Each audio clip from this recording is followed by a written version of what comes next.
Komisi Pemberantasan Korupsi menangkap Rektor Universitas Jenderal Sudirman Ahmad Sodik dan sejumlah pejabat rektorat serta pihak swasta dalam operasi tangkap tangan KPK di Purwokerto dan Jakarta terkait dengan kasus pemerasan serta gratifikasi jalur mandiri dalam penerimaan mahasiswa baru. Apakah artinya penerimaan jalur mandiri ini rawan akan korupsi? Kita akan langsung bahas bersama dengan peneliti Pukat UGM Zainur Rohman. Selamat malam Mas Zainur. Selamat malam.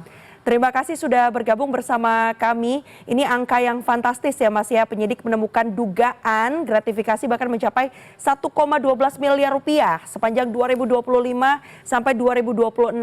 Dan ini masih akan diselidiki apakah praktik serupa juga sudah dilakukan dari tahun-tahun sebelumnya. Apa artinya dari kemudian potensi-potensi rawan korupsi yang ada dalam jalur mandiri ini Mas? Ya, memang jalur mandiri itu sangat beresiko. Kenapa? Karena berbeda dengan seleksi bersama yang bersifat nasional, jalur mandiri itu hulu hingga hilir dijalankan sendiri secara otonom oleh kampus. Sehingga tidak ada kontrol pihak eksternal, termasuk dari pihak kementerian. Ketika ada perilaku menyimpang dari pejabat di internal kampus, maka aksinya akan sulit untuk dideteksi. Nah, hanya saja ketika ini terjadi di Unsud, ya, blessing in disguise, ada problem ketika salah satu calon mahasiswa yang diminta untuk membayar 650 juta ternyata tidak lolos. Dari situlah kemudian ini mulai terungkap dan berujung kepada penemuan berbagai bentuk-bentuk penyalahgunaan kewenangan di dalam penerimaan mahasiswa baru yang ternyata juga sudah berlangsung dari tahun sebelumnya maupun juga menggunakan metode-metode lain. Misalnya ini yang cukup menarik adalah adanya pengepul, ya, diduga ada salah satu pengepul yang dia bertugas untuk mencari calon mahasiswa yang orang tuanya bersedia membayar dalam jumlah yang sangat besar.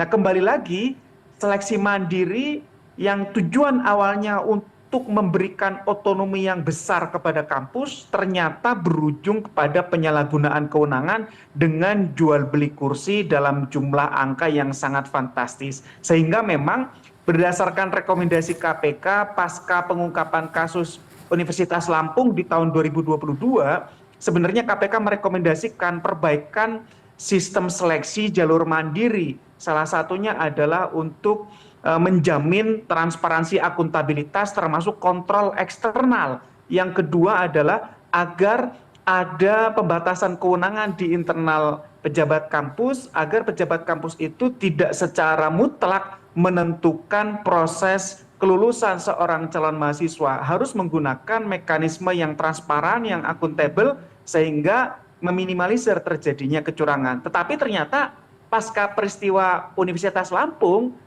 perguruan tinggi belum banyak yang melakukan perubahan sistem, masih didominasi dilakukan sendiri oleh internalnya tanpa campur tangan pihak eksternal. Nah, inilah ujung-ujungnya diperjualbelikan. Begitu, Mbak? Baik, ini yang mencengangkan tadi ya, bisa dikatakan bahwa 73, bahkan ungkapan dari KPK atau KPK sudah mengungkap 73 kuota mahasiswa jalur mandiri di tahun 2026 ini dijual oleh rektor.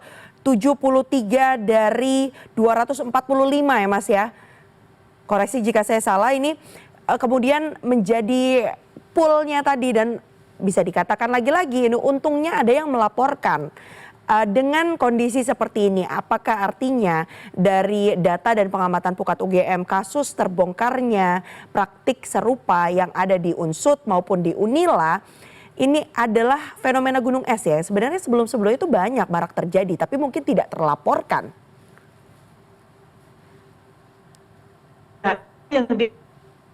Ketika terjadi di Unila, waktu itu publik sudah cukup kaget. Ternyata kecurigaan publik bahwa seleksi penerimaan mahasiswa baru itu bisa diperjualbelikan terbukti dengan kasus Unila. Harapan publik, ya, terjadi perubahan sistem untuk perguruan tinggi yang menjalankan seleksi mandiri, yaitu dengan melibatkan pihak eksternal yang bersifat independen. Apakah misalnya dengan meng-hire pihak ketiga sebagai salah satu fungsi pengawas atau juga membuka hasilnya. Kami selalu sampaikan contoh, Mbak. Misalnya begini, seleksi CPNS dengan CAT itu semua transparan. Setelah peserta mengikuti tes, hasilnya langsung terpampang di layar. Berapa perolehan skornya dan berapa passing grade yang diikutkan kepada tahap selanjutnya. Tetapi ketika di jalur mandiri, yang seperti ini kan belum tentu ada. Sehingga peserta tidak mengetahui apakah dirinya lolos atau tidak lolos di tahap itu. Sehingga seharusnya dengan kejadian di Unila dan sebenarnya KPK sudah memberikan rekomendasi, perguruan tinggi yang menyelenggarakan seleksi secara mandiri sekali lagi seharusnya melakukan perbaikan sistem, mengubah sistemnya. Nah, tetapi kan itu tidak dilakukan. Nah, yang dikhawatirkan adalah perguruan tinggi lain nih, karena banyak sekali perguruan tinggi yang membuka jalur mandiri. Dan semua jalur mandiri oleh publik itu ada stereotip gitu ya, jalur mandiri ini pasti mahal, mulai dari UKT-nya maupun dari IP-nya. Nah, ternyata selain mahal, ternyata juga ada banyak yang dijual. Ya, penjualan ini kan merupakan satu bentuk suap atau gratifikasi atau dalam bentuk pemerasan.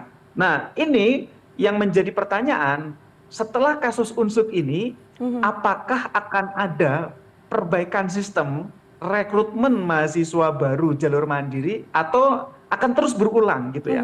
Nah, jadi ini publik masih menunggu nih.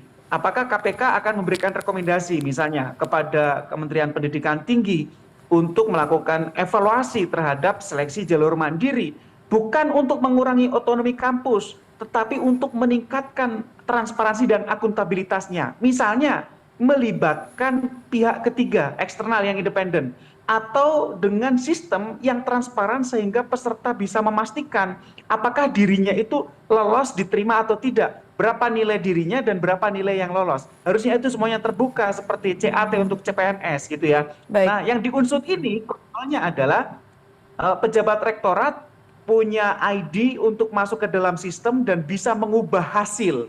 Artinya pejabat rektorat ini punya kewenangan yang sangat besar. Nah, sesuai dengan rumus ya, corruption itu ketika discretionary, adanya kewenangan, ya di situ minus akuntabilitas, maka terjadi dengan korupsi.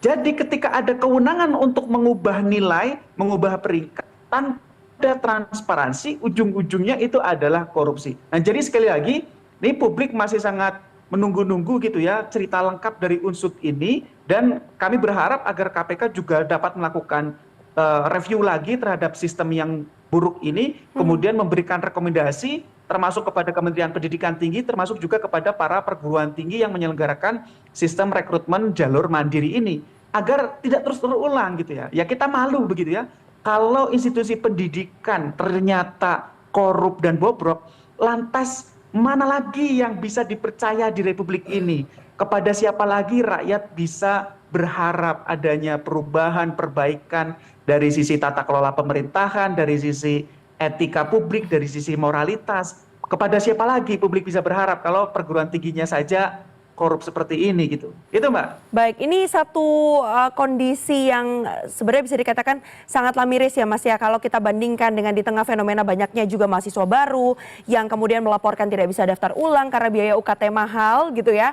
Tapi secara terang-terangan ini justru atau secara terbuka akhirnya diungkap KPK bahwa ada kasus tadi yang disampaikan oleh Mas Zainur, ada kaitannya dengan abuse of power, ada dugaan kemudian komersialisasi sektor pendidikan begitu dengan adanya dugaan suap dan gratifikasi di jalur mandiri yang dikelola oleh universitas. Apakah artinya ini semakin menegaskan adanya jalur mandiri ini menjadi potret adanya justru ketidakadilan sistem pendidikan, dan rekomendasi dari Pukat UGM sebenarnya dari sisi hukum seperti apa? Iya, memang banyak pihak mempertanyakan jalur mandiri ya. Misalnya dari sisi biaya, dari sisi keadilan akses, dan seterusnya. Tentu kalau Pukat sangat berfokus kepada aspek transparansi, akuntabilitas, integritasnya. Apakah jalur mandiri yang diselenggarakan oleh masing-masing kampus itu sistemnya memiliki integritas yang tinggi atau tidak? Ya, kita belajar dari kasus Unila dan kasus Unsut, ternyata semua kembali kepada masing-masing kampus. Artinya tidak ada standarisasi, tidak ada jaminan bahwa sistem seleksi mandiri itu berintegritas gitu ya. Dan kalau kita belajar dari kasus Unila dan kasus Unsut ini, publik sangat wajar ketika publik akan curiga terhadap kampus-kampus lain yang menyelenggarakan seleksi jalur mandiri. Nah, sekali lagi kami tidak merekomendasikan untuk menghapus jalur mandiri, bukan. Kami juga tidak merekomendasikan untuk mengurangi otonomi kampus, bukan. Tetapi kami sangat merekomendasikan agar seleksi jalur mandiri itu diperbaiki sistemnya untuk melibatkan pihak ketiga. Siapapun itu, apakah tokoh masyarakat, apakah NGO, apakah di situ Kementerian Pendidikan Tinggi atau lembaga profesional yang ditunjuk, misalnya adalah lembaga-lembaga di bidang psikologi, yang mereka bisa menjadi pihak ketiga yang memiliki independensi sehingga tidak ada dominasi tunggal oleh pejabat internal kampus yang bisa mengotak-atik nilai kelulusan dan mengubah peringkat yang harusnya lolos menjadi tidak lolos karena tidak bayar, yang harusnya tidak lolos diloloskan karena mau membayar. Membayar itu dalam konteks dua hal. Yang pertama adalah membayar IP untuk iuran kepada kampus yang sangat besar, dan yang kedua adalah membayar kepada oknum-oknum para pejabat yang korup itu gitu ya. Jadi memang sangat penting ya untuk melibatkan pihak ketiga, dan yang kedua sekali lagi kami sangat tekankan adalah sistemnya. Sistemnya itu harus transparan gitu ya, harus real time. Misalnya menggunakan CAT, Computer Assisted Test. Ketika menggunakan komputerisasi seharusnya semua terbuka di layar. Siapa memperoleh skor berapa, dan habis itu bisa di print out, dipampang di papan nama misalnya begitu ya. Nah, dan itu harus bisa dilakukan audit secara digital forensik. Ketika ada bentuk-bentuk penyimpangan, misalnya akses dari pejabat kampus untuk melakukan perubahan terhadap ranking peringkat para mahasiswa yang mengikuti tes, seharusnya itu bisa dilakukan audit. Nah, mumpung ini KPK masih menangani kasus unsut, ya KPK juga perlu untuk melihat kampus-kampus lain, misalnya minta bantuan PPATK, cek tuh rekening rektor-rektor dan wakil-wakil rektor, ada yang meragukan tidak, ada yang mencurigakan tidak.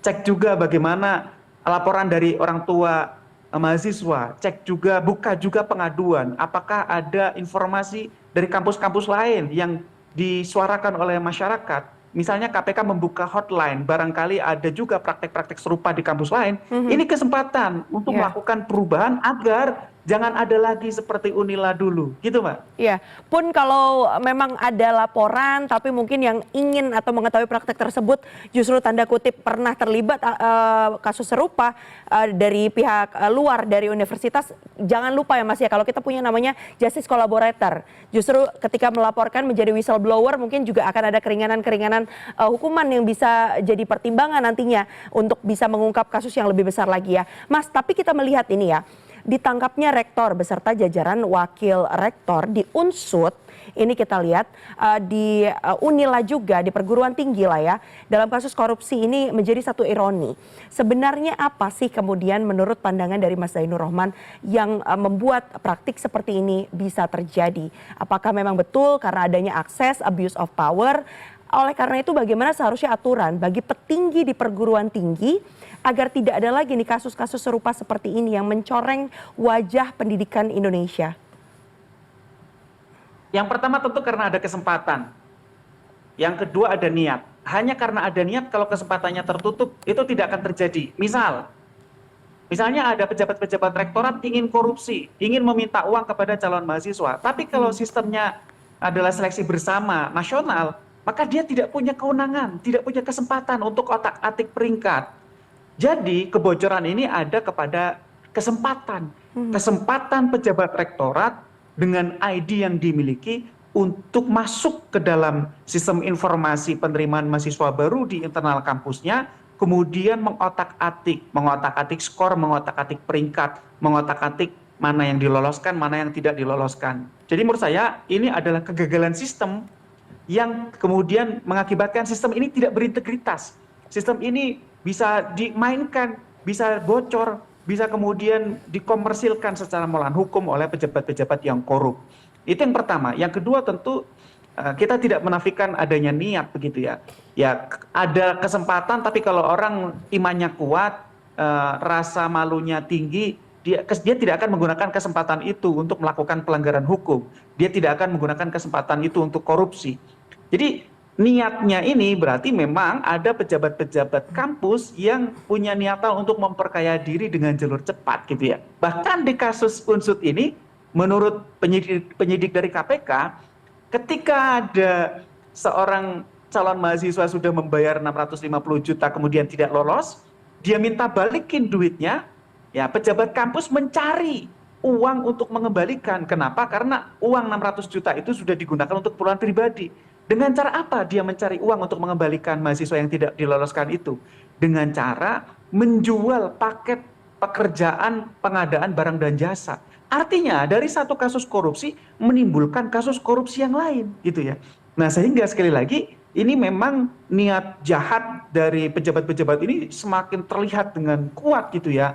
Sudah jualan kursi mahasiswa baru dikomersilkan secara melawan hukum, jualan paket pengadaan barang dan jasa, tentu di situ nanti akan ada markup, ada fraud, ada penggelapan, di situ akan ada permainan untuk kemudian mengambil keuntungan secara melawan hukum gitu ya.